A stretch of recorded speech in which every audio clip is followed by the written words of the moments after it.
How's it going, y'all? First off, let me just say, shout out to Corey's team. He really knows how to vet his team and get some good people beside him, because Monsters As We Make as a whole is just such a polished product. I really appreciate him building the team he has. But yeah, we're gonna be reviewing Monsters We Make, made by Corey Kenshin. And just before we start things off, I should probably mention the spoiler warnings, because we are gonna be reviewing pieces of the manga here. And yeah, we do have the physical copy here right there. Let's see the cover. Nice vibrant color, really cool like cover art there. They got some more art on the back too. It's real nice. I dig it. First thing I do notice about the physical copy, I do gotta say, like, the material of the book is really nice. Just the feeling of it, you know, the feeling of the pages and the cover, it feels nice and thick. Like, just letting the pages flow, it just is really satisfying. And I gotta say, the cover has this smooth, like almost suede feel to it. You can feel a bit of friction on it, but it's smooth in a way, which is why I feel like it's kind of like suede, but obviously it's not made out of that. But I don't know, whoever he got to do this was like, that's really nice. And even though it's like in grayscale, like the art just pops. The material, the ink, like everything is nice and bold. Like it's very easy to make out. None of it's gonna make you squint to have to look at it. None of it's faded or anything like that. It's nice and bold, it pops. But yeah, speaking of the grayscale art, the art style itself is really nice. Like the artist really did his thing with this. They did a really good job giving it this gloomy vibe. It's in grayscale, so it's pretty much like, you know, white, gray, black. Like the lack of color isn't an issue, and that is sometimes the issue with some manga where like you wish there was color. Also, the character designs are really nice. I really like how Jabari is designed, his hairstyle, the fits, everything is cool. Like they all have really unique outfits that they wear. Like you just tell by looking at them the time period that they live in and the kind of setting that's going on here. I really am a fan of when mangas aren't afraid to put a little bit of a fashionist kind of touch there, because with a lot of mangas taking place in like a school setting, you usually have the characters wearing uniforms, and it usually ends up with it becoming this very monotone, like everyone's wearing the same thing. Every episode they have the same outfit on. There's not really variety when it comes to how they look clothing wise. That and just the way they're not afraid of showing gore. I mean, literally within the first few pages, they're already into a scuffle with one of the monsters. Obviously, if you read Monsters We Make, you know that the monsters within this manga here, there's like a huge disparity between them and like the regular humans, because you just see how easily they just deal with the first few characters in the first pages, right? And yeah, I just gotta say, they didn't hold back at all. Not even just how destructive the monsters are, but also how scary they look and how easily they invoke fear. They don't look wacky or weirdly proportionate or anything like that. Like they look straight from a horror film. So that, along of course with the gore that they create, is just the icing on the cake. Speaking of the monsters, I do gotta say, I like how the monsters have like a bit of lore to them. Of course, within this manga, the monsters are actually people who've had lives, who maybe had hard lives, and they actually turned into monsters. Of course, related to the title, Monsters We Make, they became monsters due to their circumstances.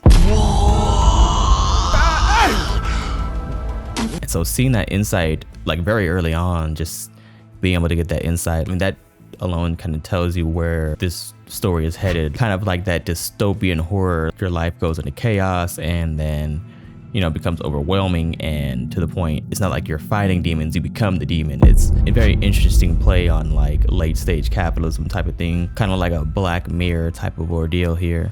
But yeah, that and the cast in general. Cast is nice and diverse. Like you can tell that they all come from different walks of life. You can definitely tell like which characters are important, like seeing how much they actually appear, how much screen time they get. It doesn't feel like one-sided where like one character is getting more screen time than the other. Of course, besides Jabari, of course, he's the main character, the protagonist here. So that's of course intended, but you know, with the side characters, they don't feel like they're neglected at all. I definitely do think that they were given proper treatment. Like I do feel myself getting attached to them, and then even in moments where it's more hectic and their lives are in danger, I'm kind of on the edge of my seat, like, ooh, I don't want to lose them. Like I don't want them to go. Like I've grown attached that definitely shows they did a good job designing these characters. One thing that also really does it for me is how it's not riddled with bad tropes, and that's something that I'm glad to see. They're not using too many crutches here. Like, it's very authentic and unique. The way they handle the whole good versus evil here, with the monsters actually being,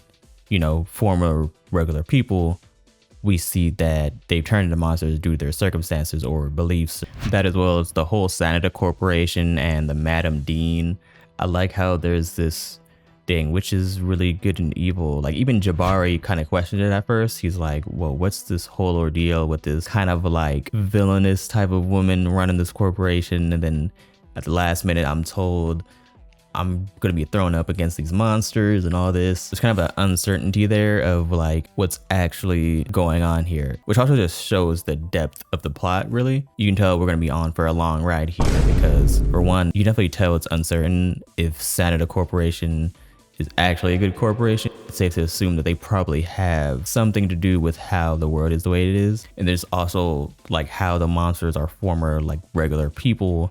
It's like there's definitely an underlying meaning here. Then, you know, even later on within volume 1, we see that there's like a hidden city underground, and how, you know, there's some history there that's basically being kept from the public. It's one of those situations where it's like you really don't want to like trust the higher ups or trust the government or the corporations and stuff. But yeah, I definitely can't wait till some of those mysteries are solved. There's still a lot to learn and find out about the characters and the plot that they're in. Speaking of the characters, I do like how the power system for them has tech involved. We've seen a similar thing in, I don't know if anyone has watched this, but Mechanical Arms, where it's not solely on the person, or at least not each character, right? Sometimes they have a catalyst, or sometimes you have to use something to gain power. And of course, here in Monsters We Make, they have their suits. But I think it's cool how it's not like just a static power across the board, because of course with it being technology, you'd think they just give them all like, oh, just give them all a gun, give them all a power suit or an exosuit, whatever. Basically they just have to follow protocol, and you know, that would of course just be bland. Like, we already see stuff like that in Call of Duty, but seeing them involve tech into the power system, you know, they get this gear, of course they have to use the suits in order to reach that power, but it's unique to the character. But with that being said, they still also have some things about the power system that they kept hidden, which I really appreciate. They didn't really reveal everything right at once, which is really good. You definitely don't want all the eggs out of the basket right at the beginning. So not only are we going to have like secrets regarding like the higher ups at Senator Corp, but also how the suits work and everything like that. There's like a mystery there, and it still leaves that uncertainty there with what's going on. Like, Jabari really was just thrown into all of this, and he, of course, being a prodigy like he is, he's able to acclimate to the situation with ease, but there's still that uncertainty there that kind of keeps you on your toes, which actually keeps Jabari on his toes too, considering how confident he is in his abilities. Like, he comes off as this kind of cocky guy, kind of a jock, but even he was dumbfounded to just see what type of situation they're about to throw him in. I also do like how it's not like too much, while it is nice and flashy with how Jabari uses the sound waves with the suit. But this doesn't seem like one of those manga where like the power scaling is gonna be ridiculous. We all know those memes where like, oh, they're strong but they can't be Goku, this and that. Like, oh, this character's multiversal, they're omnipotent, this and that. This seems to be one of those power systems where it's gonna be nice and grounded, nothing too crazy. Like, of course there's technology involved, but this is like a semi-futuristic story, so that's to be expected. But at least we don't have to worry about these characters just blowing up planets or stuff like that, or something that's just crazy unrealistic. Nice and grounded story, nice and grounded like power system, nothing too overwhelming, or even, I mean, even if they do end up doing crazy stuff in the future, the baseline that they've set so far, it's nice and palatable. It's nothing too crazy. I like that though.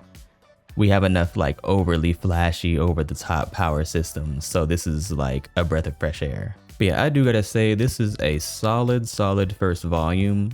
You know, this is just the beginning, so there's obviously more to come. He already has a volume 2 releasing. I actually bought these at the same time. This came recently and I recently read it. We're off to a nice start. I'm hoping this is going to be like a longer series. Considering the pacing, it definitely seems it's going to be that way. But yeah, we got a nice first volume, a nice 8 chapters here, you know, just to start things off. We pretty much laid the groundwork for everything. I mean, the power system's cool, nice character designs. So far, the story had me on the edge of my seat. I mean, there's still a lot to be revealed. There's still a lot of secrets here.